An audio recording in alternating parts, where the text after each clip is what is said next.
Good morning, everyone. It's Madeline with Together SC, and we are thrilled to have so many of you with us today. This session was titled Opportunities for South Carolina's Statewide Associations, Strengthening the Nonprofits with Whom You Work. But something happened. We sent out an email to the whole list instead of just the group that we were focused on. And so many of you responded that we said, wow, something in here has got people excited and interesting. We need to figure out what that is. So Ben has joined me, and Brooke Robertson with our team is on this call as well. And Ben, if you go to the next slide, this was our original agenda when we expected about 15 people to join us. We were going to cover the BoardStrong and benefit survey new resources, but we were also going to look for lots of time for sharing what's hot on your plate and advocacy. So Ben, if you go to the next slide, and please keep putting your name and location and org name in the chat box, please. So here's what we want to do today. We want to pivot so that we are sure to meet your objectives. And that begins by hearing what you hope to gain from this call. And then what we think we'll do is we'll cover as a team the resources we were going to talk about. And then we're going to break into two groups. We're going to break into groups where your role is helping to build the capacity of other nonprofits. And that's group like, Feeding the Carolinas with Mike and Amber with SCASED, and groups like that on how we can help you achieve your mission if your mission is helping other nonprofits. And then those of you who are here mainly to find out about your own organization's capacity building, we'll put you in another breakout room with Ben and figure out ways that we can be of assistance to you. So those conversations, we had talked about opportunities for collaborating and seeing what's hot on your plate. So those will be possible topics. But Ben, if you go to the next slide, this is what we said we were going to do today when we sent out this email last week, that we were going to help those of you working statewide to build the capacities of your local allies. And we want to do, because we know that when you strengthen your local allies, it helps us strengthen the entire nonprofit sector, right? And so we wanted to see about creating a network of everyone that's working in that area of working with colleagues at the local level. And then we wanted to give you the time to share what's happening and learn resources. But now if Ben goes to the next slide, because instead of the 15 that we had planned, we had 90-something people sign up for this call. We already have 46 in the room. We want to ask you to take a quick poll for us. And if you will share in the poll why you signed up for this call and what you'd like to get out of it, so that we can try and pivot and make sure we address as many of your objectives as you want. And this can just be, hey, I just wanted to see Ben's new haircut, which, by the way, is a great new haircut. Or I wanted to say hi to friends, or I wanted to share something good happening in my world, or I just had nothing else to do. Anyway, give us your thoughts, if you will, in this poll, and we'll take a few moments to let people, looks like we've got 4 that have responded, so keep dropping in there. And if you don't really know, that's fine. But, this is our best thought on how to make sure we help you achieve what you want to achieve by giving your time to be on this call this morning. So we seem to be stabilizing at about 45 participants. So for those of you that have just come on, while we're asking you to fill out this poll, will you also share in the chat your name and organization name? Regina's asking where the poll is. Yeah, so if the poll didn't automatically pop up on your screen, you should be able to, in your Zoom menu bar, you should see a button that says polls. And if you click that button, then the poll question should pop up. For most of you, hopefully it popped up automatically.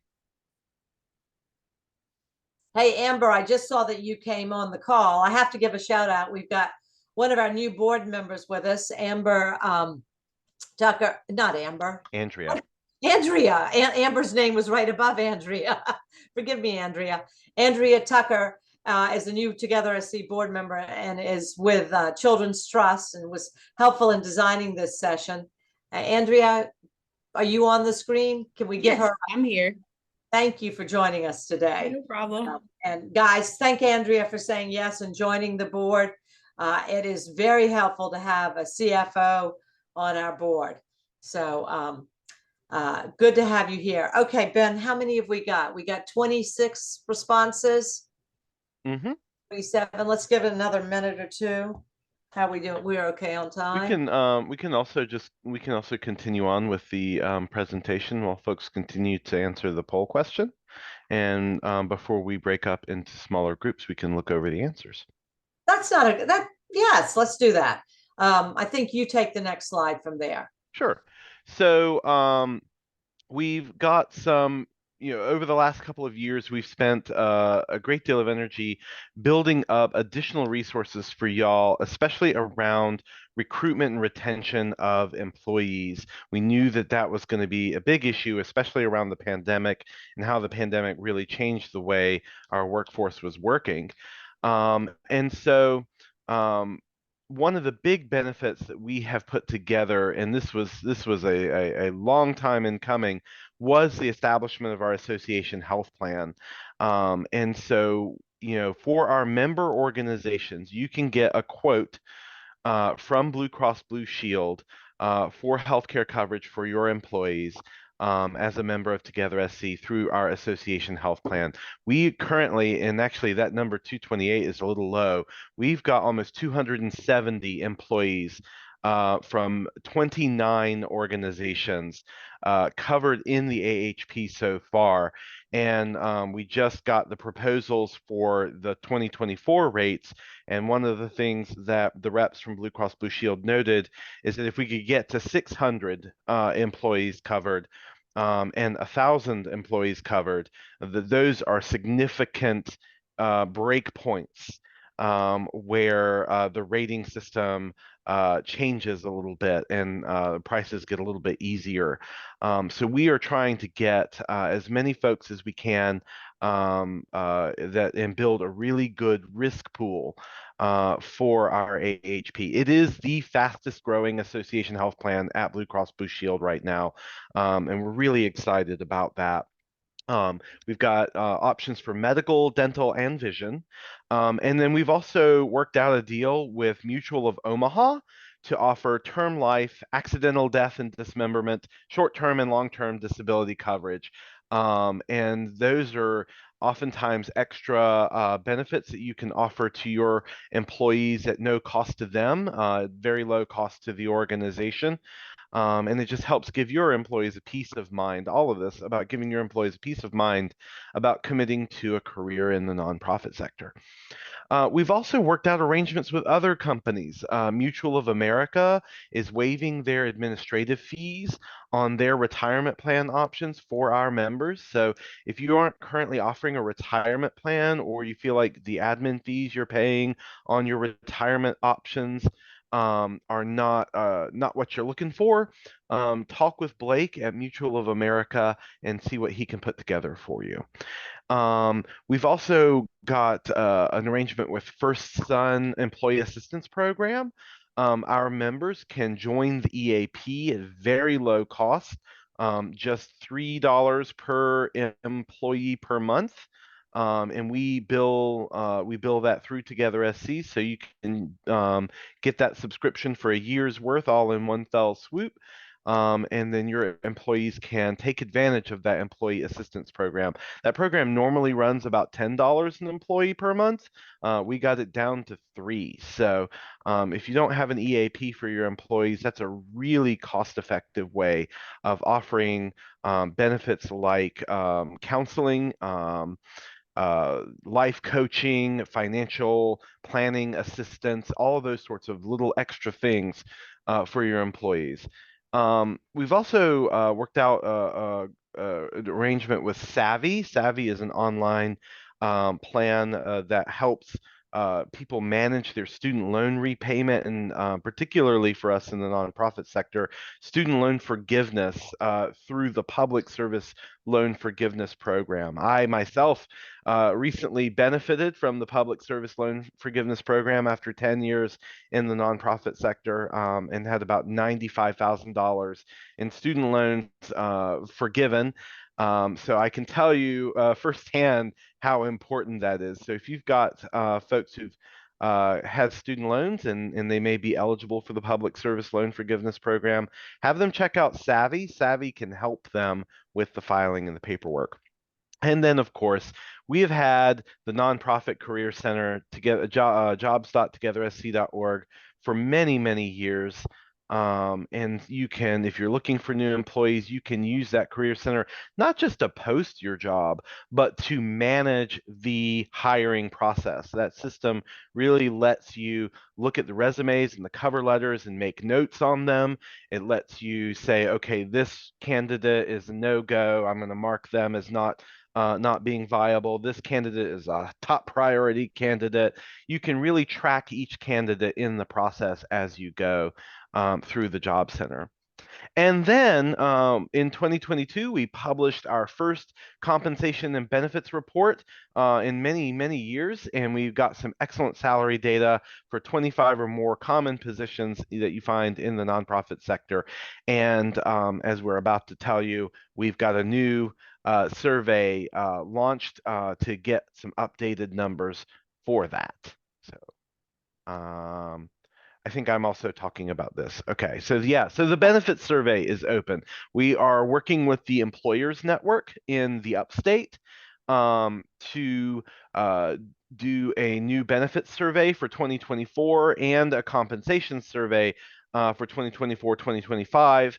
We're doing them separately because that's how the Employers Network does it, and it allows us to ask more and deeper questions. So in the last comp and benefits study, we got some information. We got a lot of information about compensation, and we got some information about benefits, but it didn't quite go as deep as we wanted, and that's why we're doing with the Employers Network a survey just on benefits. Now, I can, let's see if I can bring this up on my screen here. Just want to show you what it looks like on the front end. Here we go. So you can find this on togethersc.org / compensation dash survey. And if you click take the benefits survey now, you come to this page here. Now, I'll just give you a little warning. It does have about 337 questions. It's pretty deep, but this data will be invaluable to helping helping nonprofits all across the state figure out what kind of benefits packages they need to move towards in order to recruit and retain the best employees in their organizations. So make some time to take this survey, about an hour should do it.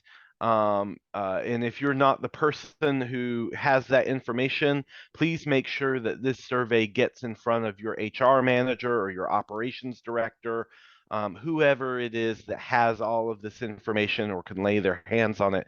Please put this survey in front of them so that we can get as many results as we can and offer the best data that we can. This survey opened yesterday. It's going to close on January 9th of 2024. As I said, it can take about an hour to complete, so we really, really encourage you to make some time for it.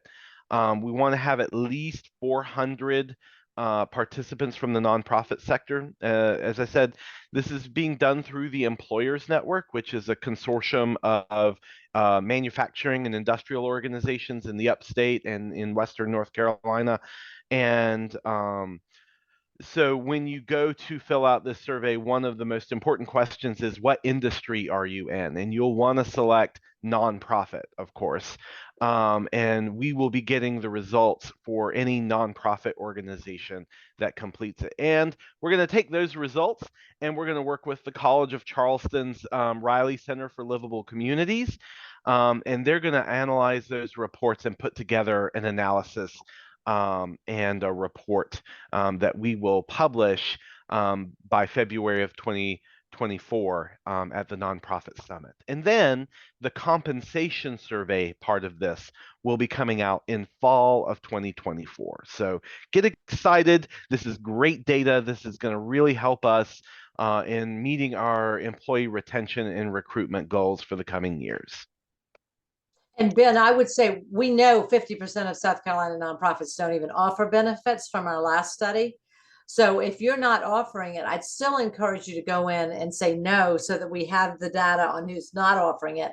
Obviously, if that's the case, it won't take you as long to fill out the survey. But we do think that this survey has a great chance of giving you the detailed information, how people are dealing with PTO, which benefits. And we know that benefits are particularly important in the nonprofit sector where we can't always compete on compensation, but we can be creative in our benefits so that we can attract the next generation of leaders that we need to do. Absolutely. Absolutely.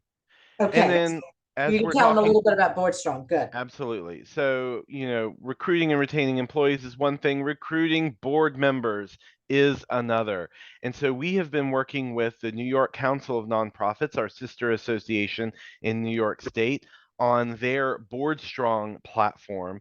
And this is a great way to recruit board members.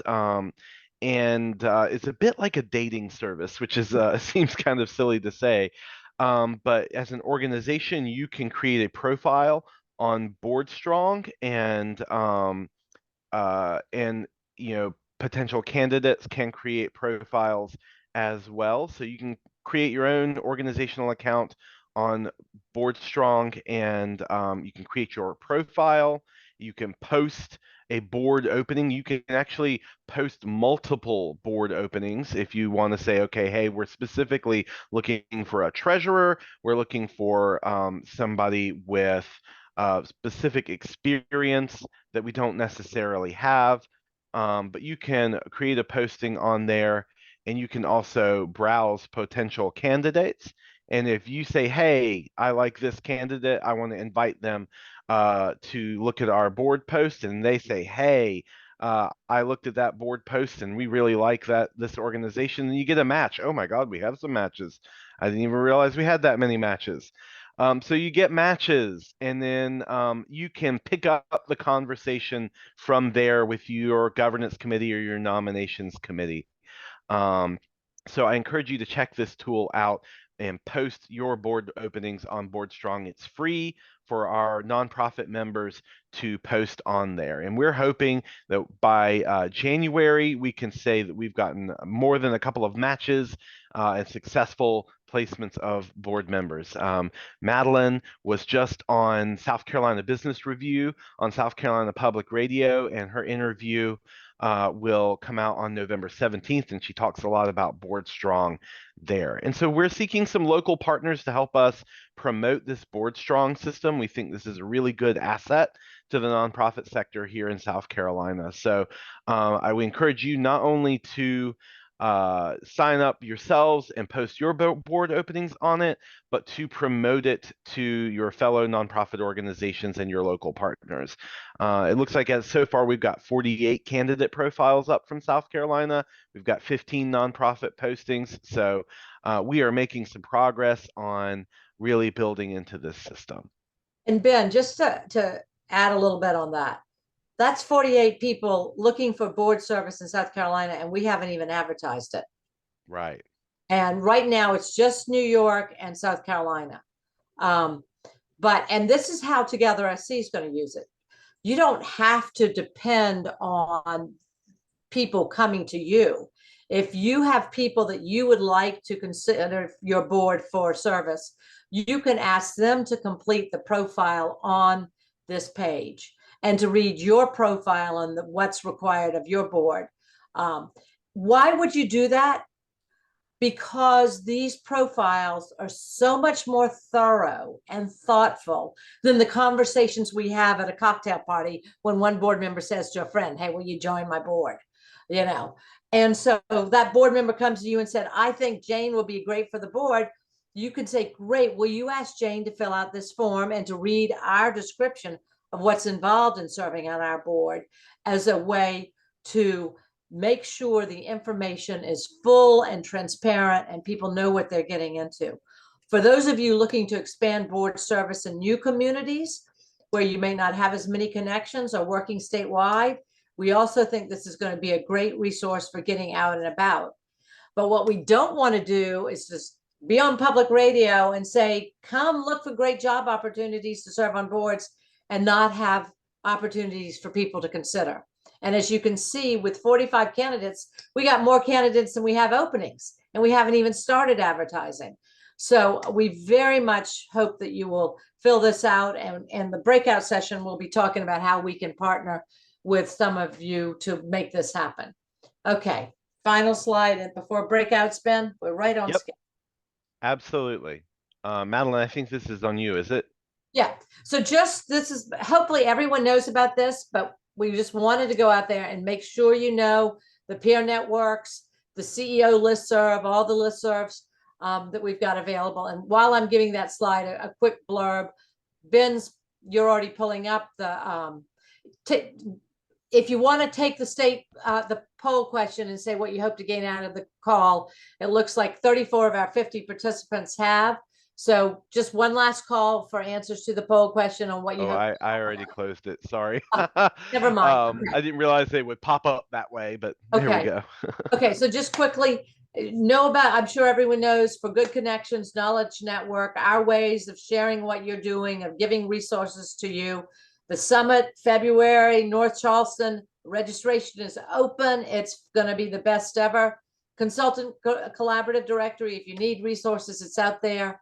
We're also looking to take some of the workshops from the summit and some of our trainings to your communities by partnering for regional gatherings and workshops. And finally, next week is our first ever Nonprofit Issues Forum happening. And I hope that you will all be there. The Advocacy Allies leadership team has put a lot of work into it. It's almost sold out, but if advocacy is part of your agenda and efforts, it's not too late. Okay, so quickly, what did we hear from folks, Ben?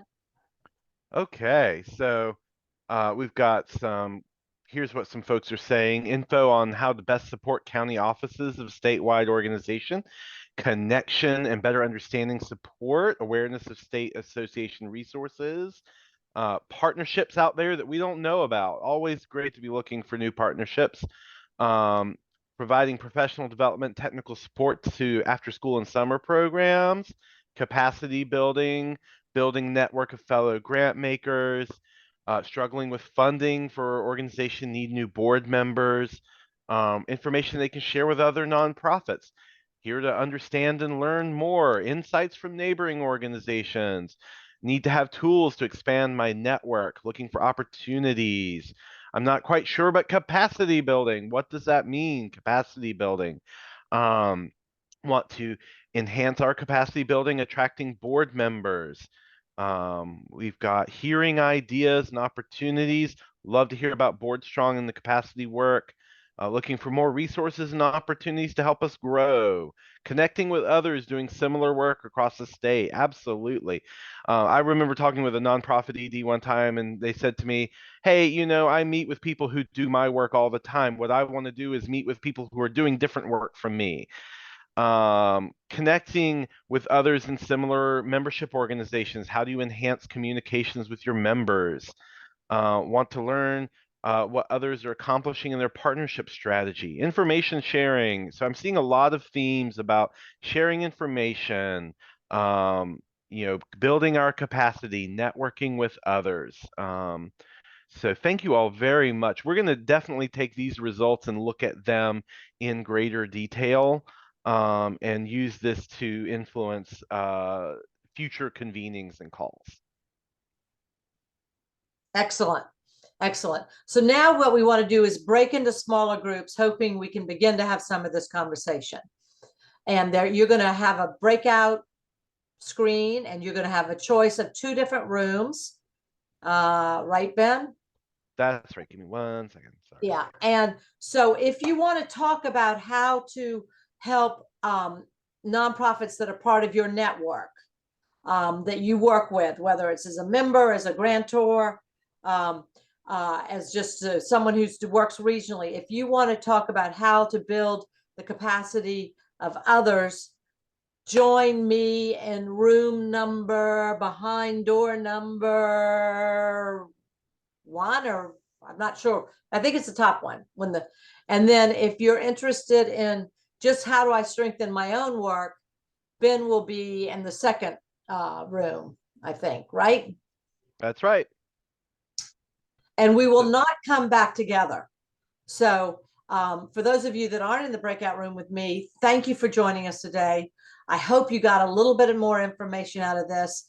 Please know that we're always listening and we're always trying to meet the need.